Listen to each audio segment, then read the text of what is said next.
ये हमारे पास third case है। In CRD with equal observations if treatment effect is fixed then ये prove करना है। अब यहाँ पर हमारे पास ऑब्जर्वेशंस जो हैं वो हैं इक्वल। पहले हम यहाँ पर है अनइक्वल। पहले हम लोग जो सोल्व कर रहे थे वो इक्वल ऑब्जर्वेशंस को कर रहे थे और वहां पर हमने पहले उसका ट्रीटमेंट अफेक्ट फिक्स्ड देखा और फिर रैंडम देखा, और यहाँ पर अब हम ट्रीटमेंट जो अफेक्ट है वो हम फिक्स्ड देख रहे हैं और अनइक्वल ऑब्जर्वेशंस है। अब यहाँ पर जो अजम्पशंस चेंज होंगी वो ये चेंज होंगी कि ई की जो अजम्पशंस हैं वो तो सेम ही रहेंगी, वो तो चारों केसेस में ही सेम है, चेंज सिर्फ इसकी होगी।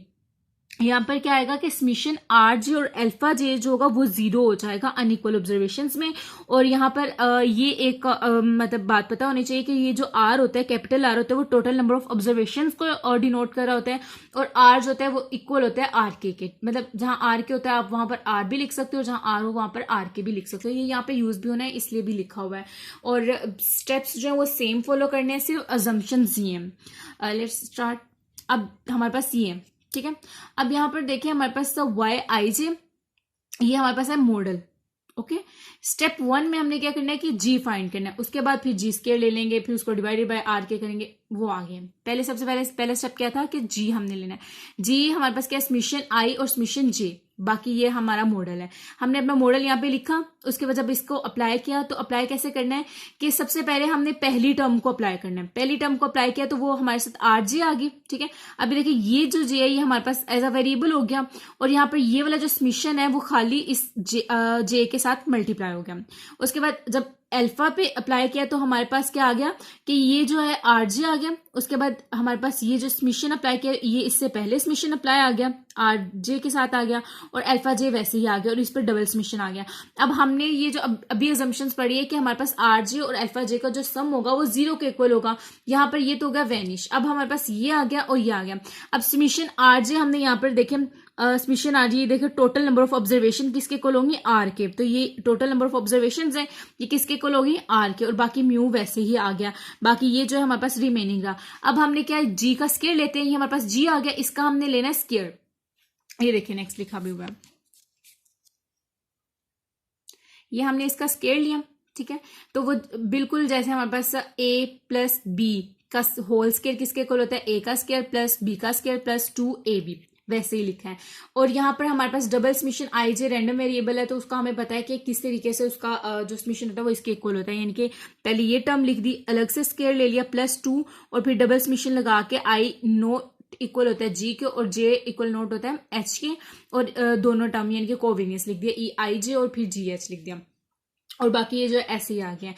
इसके बाद जब इसको हमने आर के से डिवाइड करना है, आर के या आर से आप कह लें, ठीक है, डिवाइड करना है, तो यहाँ पर ये आर स्केयर है, तो यानी कि ये आर स्केयर प्लस के स्केयर क्या हो सकता है, कैपिटल आर जो वो इसके इक्वल है, क्योंकि हमने कहा है, ठीक है। ये इसके स्केयर लिख दिया, इसको बाद इसको कट किया तो हमारे पास सिर्फ एक आर आ गया, यानी कि ये वाला आर और के आ गया, जो कि हमारे पास इक्वल होता है कैपिटल आर के।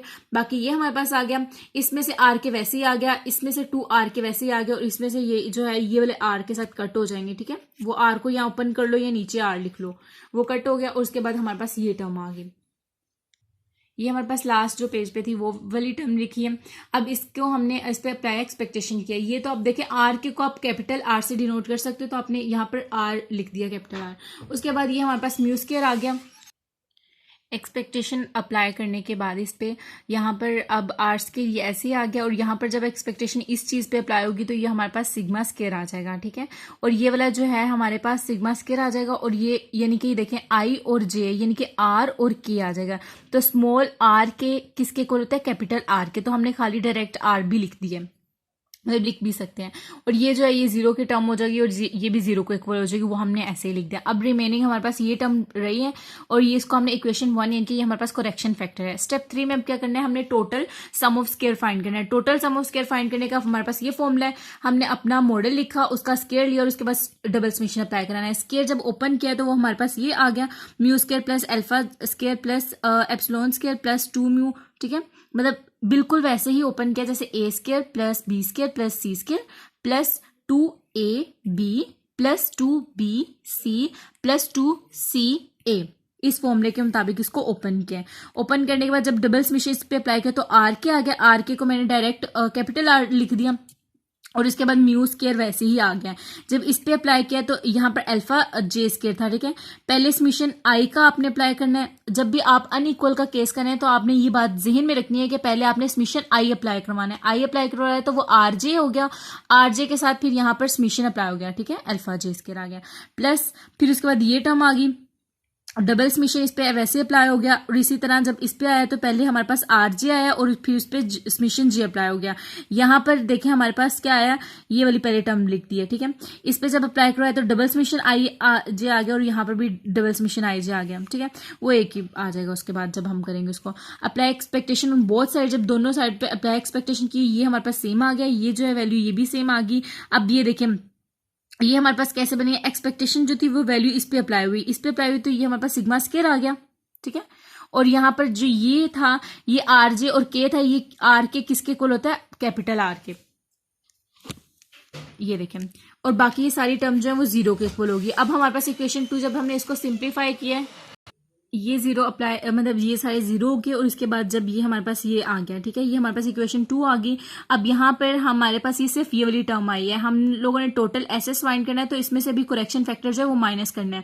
Expected value of correction factor जब हम माइनस करेंगे इसमें से, ठीक है, ठीक है, करेक्शन फैक्टर की हमारे पास वैल्यू ये आ रही थी, देखो ऊपर ये, ठीक है, वो हमने माइनस किया। उसके बाद इसकी कटिंग हो गई, हमारे पास ये टर्म वैसे ही लिख दी और यहाँ से जो है सिग्मा स्केयर जो है वो कॉमन आ गया और r -1 आ गया। अब ये हमारे पास, इसको आप कोई भी इक्वेशन का नाम दे दें, तो ये हमारे पास टोटल एसएस है। अब हमने फाइंड करना है ट्रीटेड एसएस। वो किस तरह से करना है, ट्रीटेड का हमारे पास क्या फॉर्मूला होता है, वो ये होता है कि हमने ये करना है, ठीक है। ये जो टर्म होती है ना, मैं आपको दोबारा बता रही हूँ कि ये जो टर्म है इसका मतलब है कि पहले आपने समीशन आई वो जो है वो इस मॉडल पे अप्लाई करवाना है और फिर आपका ये टर्म बन जाएगी, फिर उसका स्केयर लेना है और फिर उसके बाद समीशन जे अप्लाई करवाना है। जैसे पहले समीशन आई अप्लाई करवाया है और पूरा मॉडल लिखा है, जब इसमें समीशन आई अप्लाई करवाया तो ये आरजे तक है, आरजे आ गया, यहाँ पर भी आरजे आ गया और यहाँ पर समीशन अप्लाई हो गया वैसे ही। फिर उसका स्केयर लेना है, ये देखें यहाँ पर स्केयर है तो फिर इस टर्म का मॉडल का भी स्केयर लेना है। जब इसका स्केयर लिया तो वो बिल्कुल A square plus B square plus C square ऐसे लिया, उसके बाद प्लस फिर उसके बाद इसका हमने आगे से देखें ये वाले जब इसका स्केयर लिया है तो यहाँ पर ये डायरेक्ट स्टेप किया है। वो कैसे, जब इसका स्केयर लिया है जैसे A square plus B square plus C square, इसका जब स्केयर लिया तो समीशन आई एप्सिलॉन आई जे का जो स्केयर होता है वो हमारे पास किसके इक्वल होता है, वो हमारे पास इस टर्म के इक्वल होता है इस टर्म के। तो वो हमने समीशन स्केयर होल स्केयर लिखने के बजाय ये 2 टर्म्स लिख दिए, बाकी 2 मतलब पहला और दूसरी टर्म जो होती है वो उसको मल्टीप्लाई करवाइए, इनके 2a और b plus 2bc plus 2ca लिख दिया, ठीक है। उसके बाद हमने इस स्केयर लेने के बाद अगला स्टेप क्या है, हमारा समीशन जे अप्लाई करवाना है। समीशन जे अप्लाई करवाया और यहाँ पर ये देखें और उसके साथ ही आर जे जो माइनस करवा रहे हैं, यहाँ पर जब हम अनइक्वल का केस कर रहे होते हैं तो यहाँ पर हमारे पास आर जी आता है नीचे, और यहाँ पर जब हमने करवाया, ठीक है, तो समीशन अप्लाई करवाया तो यहाँ पर आर जी आ गया, ठीक है। वो किस तरह से आया कि ये हमारे पास था, ये देखें जब इसमें समीशन जे अप्लाई करवाई, ये ना थोड़ा आई का मैंने गलत कह दिया था, यहाँ पर जे ही आना है, ठीक है, क्योंकि यहाँ पर समीशन जे था तो यहाँ पर भी जे आना है, वो मेरा लिखने में गलत हुआ है।